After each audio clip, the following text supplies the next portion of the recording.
지난주 방송분 어떻게 재미있게 보셨나요? 태풍 상사의 성장기가 점점 볼만해지고 있습니다. 이번 화에는 표박과의 차용 관계와 함께 또 다른 사업 진출을 모색하는 부분이 그려질 것으로 보입니다. 본방 시청하시기 전에 상상 태풍 상사 한번 확인하시고 시청하시면 더 재미있을 것 같습니다. 그럼 시작하겠습니다. 형광등이 낮게 울며 깜빡였다. 태풍의 손끝이 오래된 액자 테두리를 뜯어내자 곰팡이 냄새가 났다. 먼지 쌓인 필름 사진 뒤에서 종이 한 장이 힘없이 떨어진다. 펼쳐진 종이에는 공동투자 계약서라는 선명한 글자, 그리고 지분 51%라는 숫자가 눈을 찔렀다. 태풍은 빠르게 문서를 후었다. 후속 조항 곳곳에 기이한 공백과 도장의 미세한 잉크먼지. 이것은 빚이 아니라 아버지가 빼앗긴 배당의 기록이라는 서늘한 사실이 형태를 갖추기 시작했다. 그는 책상 위에 낡은 장부와 신문 스크랩을 펼쳐놓고 빨간 펜으로 화살표를 잇는다. 대출 아님 증빙 불일치. 방은 고요했지만 종이를 넘기는 소리가 날카롭게 울었다. 태풍은 8번째 메모를 적는 순간 펜을 멈췄다. 종이 끝에 붙어있던 미세하게 들린 스티커. 누군가 먼저 이것을 때려다 실패한 흔적이었다. 그는 낮게 숨을 내쉰다. 난 늦게 온 게 아니었구나. 아버지는 이미 모든 걸 알고 있었고 이 문서를 액자 뒤에 숨겨 누군가 틈을 타면 나 대신 지켜줘라는 마지막 예언을 남겼던 것이다. 기름 냄새와 오래된 종이 냄새가 뒤섞인 치킨집 구석 임시 사무실. 오미선은 낡은 통장 사본을 필름 스캐너에 올리고 해상도를 맞춘다. 노후된 잉크까지 살려내기 위해 색보정을 직접 하며 흔들리면 안 돼요. 그녀는 스스로 중얼거린다. 구명관은 30년치 수치를 확인하며 배당 추정 그래프를 만들었다. 그때 태풍이 CCTV 녹화 기록을 4배속으로 빠르게 재생한다. 영상은 한순간 뚝 끊기고 다시 이어진다. 사각지대였다. 녹음된 오디오에는 희미한 발소리와 서랍 여닫는 소리만 섞여 있었다. 오미선은 화면을 멈추고 다시 한번 자세하게 화면을 확인한다.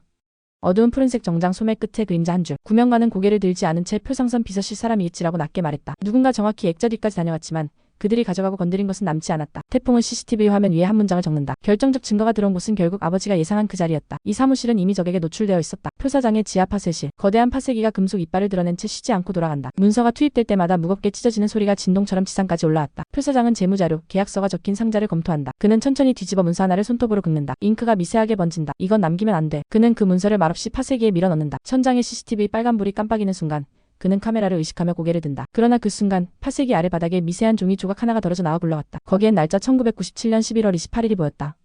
직원 누구도 눈치채지 못했지만 증거가 사라지는 소리 속에 다음 단서가 남겨졌다. 그는 낮게 시작해라고 말하며 통화를 끊는다. 고지하 파쇄기는 더 큰 굉음을 내며 표박후의 범죄 증거가 소멸되는 밤을 완성했다. 새벽 지하철 역사. 인적이 끊긴 플랫폼에서 차선택은 쪼그려 앉아 멍하니 플랫폼만을 바라보고 있었다. 손이 떨리고 심장 뛰는 소리가 들리는 것만 같았다. 주머니 속 봉투를 꺼내 들었다 넣었다를 반복하며 모서리는 손땀 때문에 젖어갔다. 광고판에 문구정직한 기업이 그의 시야에 걸리자 그는 그 문장 앞에서 한참을 멈췄었다. 지하철에 직원이 다가와 막차가 끊어졌다라는 말에 계단을 올라가던 그녀는 돌연 멈추고 뒤를 돌아본다.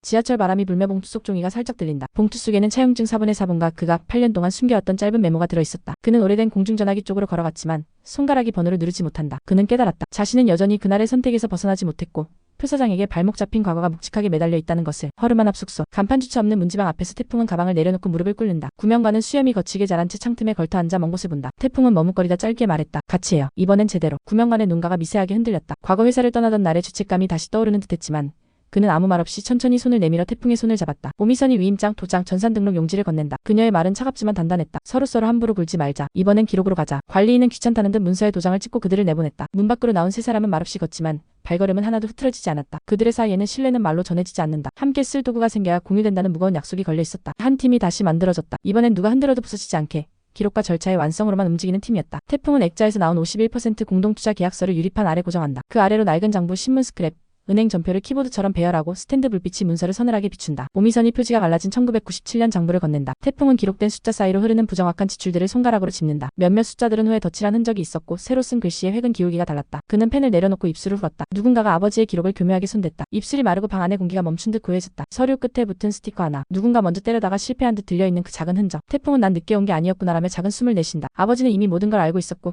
그 기록은 복수의 도구가 아닌 자신을 대신해 회사를 지켜줄 유일한 증거였음을 깨닫는다. 태풍은 치킨집 사무실의 CCTV 녹화 기록을 좀 더 자세하게 보기 시작했다.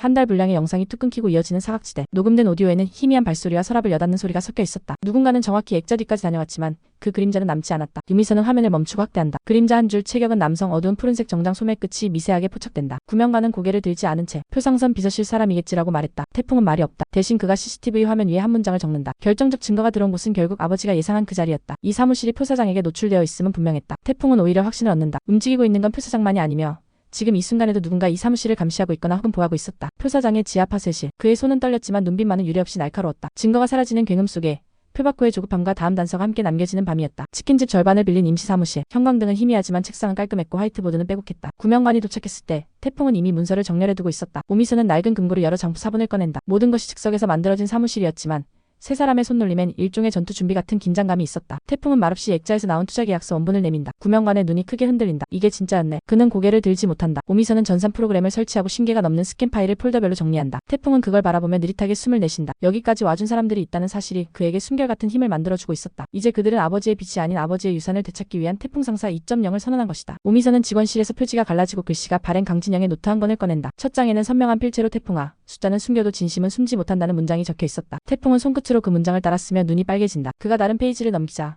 잉크 번짐이 유독 많은 1989년 8월 달력이 보인다. 메모 아래엔 짧은 조각 문장들이 이어져 있었다. 선박 지연 약속 동료는 가족이다. 그리고 마지막 줄엔 누군가 틈을 타면 나 대신 지켜줘라는 당부가 적혀 있었다. 태풍은 노트를 덮고 손등으로 얼굴을 훑는다. 아버지는 이미 모든 것을 알고 있었고 자신이 언젠가 이 장부를 열어버리란 것도 예상했다. 그가 가족이라고 믿었던 동료에게 배신당할 순간을 예감하고 아들이 복수가 아닌 기록으로 회사를 지키기를 바랐던 아버지의 마지막 진심이 노트 전체를 뒤덮고 있었다. 새벽 2시 치킨집 네온사인이 꺼질 무렵 태풍 상사의 회의는 더 강해지고 있었다. 구명관은 칠판에 흐름도를 그렸다. 투자 배당 누락 위조 파쇄. 그건 마치 표바쿠 일당의 범죄 지도를 보는 것 같았다. 오미선은 계산식과 계좌 흐름을 투영하며 여기서 이 날짜가 비어 의도적이에요 라고 말한다. 태풍은 노트에 한 문장을 적는다. 표바쿠의 첫 허점은 조급함이다. 그는 자료들을 순서대로 종이벽에 붙여가며 증거의 진행 흐름을 정리했다. 방은 난장판 같았지만 논리는 칼날처럼 곧아졌다. 마지막으로 태풍은 그들 사이에 앉아 말했다. 이제 시작하자. 짧았지만 그 말은 밤을 깨는 선언처럼 울렸다. 그들은 단순한 복수가 아닌 거대 기업의 은폐된 역사를 기록으로 들춰낼 준비를 마쳤다. 표바코의 집무실 책상 위로 하얀 종이 봉투 하나가 미끄러지듯 들어왔다. 그는 아무 생각 없이 뜯었다가 굳었다. 종이 한 장, 그 위엔 단 한 줄이 인쇄되어 있었다. 1989년의 주인은 따로 있다. 표사장은 종이를 구겨들며 의자에서 벌떡 일어선다. 수십 년 넘게 그를 괴롭히던 51% 지분의 그림자와 다를 바 없는 문장이었다. 창밖을 바라보며 그는 말없이 이를 악문다. 누군가 자신을 알고 있고 자신을 관찰하며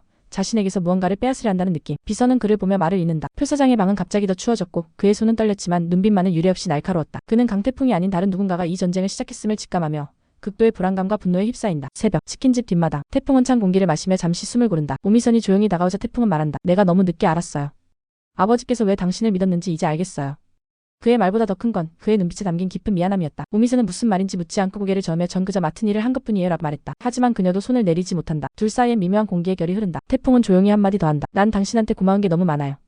그 말은 억지 고백이 아니었다. 책임감과 감정이 섞인 아버지의 장부와 위험한 문서 사이에서 태어난 무거운 감정이었다. 이 고백은 두 사람의 관계가 단순한 사장과 직원을 넘어 생존과 진실을 공유하는 동지가 되었음을 상징했다. 노후 태풍 상사 사무실. 누군가 문틈에 종이 하나를 밀어넣고 갔다. 오미선이 그것을 주워 태풍에게 건넨다. 종이는 구겨져 있었고 누군가 급히 찢어 다시 붙인 흔적이 있었다. 상단엔 흐릿한 회사 로고, 하단엔 세 글자. 미안합니다. 태풍은 그 문서를 들고 한참 동안 아무 말이 없다. 글씨체를 보자마자 차선택임을 알 수 있었다. 그러나 봉투에는 아무런 설명도 없었다. 그저 깊은 죄책감에 묻힌 서명 같은 것이었다. 태풍은 종이를 내려놓으며 말했다. 지금도 도망 중이네. 그 문장은 비난도 연민도 아니었다. 그저 오래된 사실의 재확인이었다. 그러나 차선택이 미안함이라는 메시지라도 남겼다는 것은 그가 표바코의 편에 완전히 서지 않았다는 첫 번째 균열을 보여주는 결정적인 단서였다. 회의 탁자 위에 투자계약서 원본, 배당금 미정산표, 은행 이체증, 증언 메모 4가지가 나란히 놓였다. 오미선은 숫자의 흐름을 설명했고 구명관은 법적 해석을 더했지만 둘 사이의 의견은 자꾸 어긋났다. 오미선은 문서를 먼저 고정해야 한다고 했고 구명관은 차선책이 먼저 움직여야 한다고 주장했다. 태풍은 두 사람의 말을 듣다가 손바닥을 탁자에 올려 조용히 말했다. 둘 다 맞아요.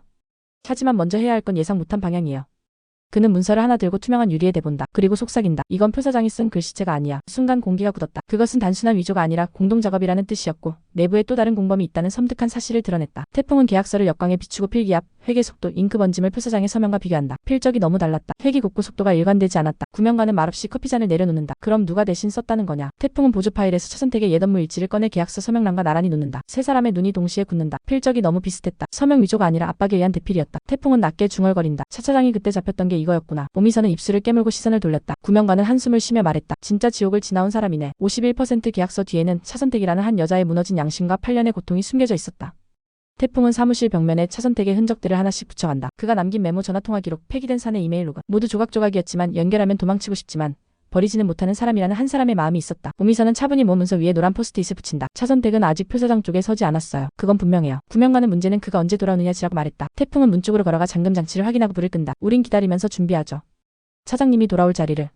세 사람은 말없이 창밖을 본다. 버스 정류장 불빛 아래 누군가 서 있는 듯한 실루엣이 잠시 흔들렸다가 사라졌다. 그들은 희미한 실루엣이 결심의 발걸음을 옮기기를 기다렸다. 다음날 새벽, 태풍은 액자 뒤에서 나온 계약서 원본을 다시 확인한다. 손에 힘이 들어가 종이가 약하게 울린다. 그러나 그는 찢지 않았다. 복수의 도구가 아닌 아버지가 남긴 마지막 열쇠였다. 오미선은 자료를 하나하나 담아 철저히 보관하고 구명관은 법률 검토를 정리하며 이건 회사 하나 날릴 정도가 아니라 해운업계 전체가 뒤집힐 문서다라고 경고한다. 태풍은 그 말에 고개를 들었다. 모든 감정들을 꺼내다 한 문장으로 정리한다. 아버지의 회사 이제 내가 되찾겠습니다. 형광등이 틱 소리를 내며 꺼지고 새벽빛이 창문으로 들어오는 바로 그 순간 사무실 문틈 아래로 새로운 봉투 하나가 슬쩍 밀려 들어온다. 봉투 앞면엔 단 한 줄. 아직 끝 아니라고 간다. 필체는 분명 차선택이었다. 태풍은 낮은 기침소리 같은 숨을 내쉰 뒤 말한다. 이제 시작해볼까요?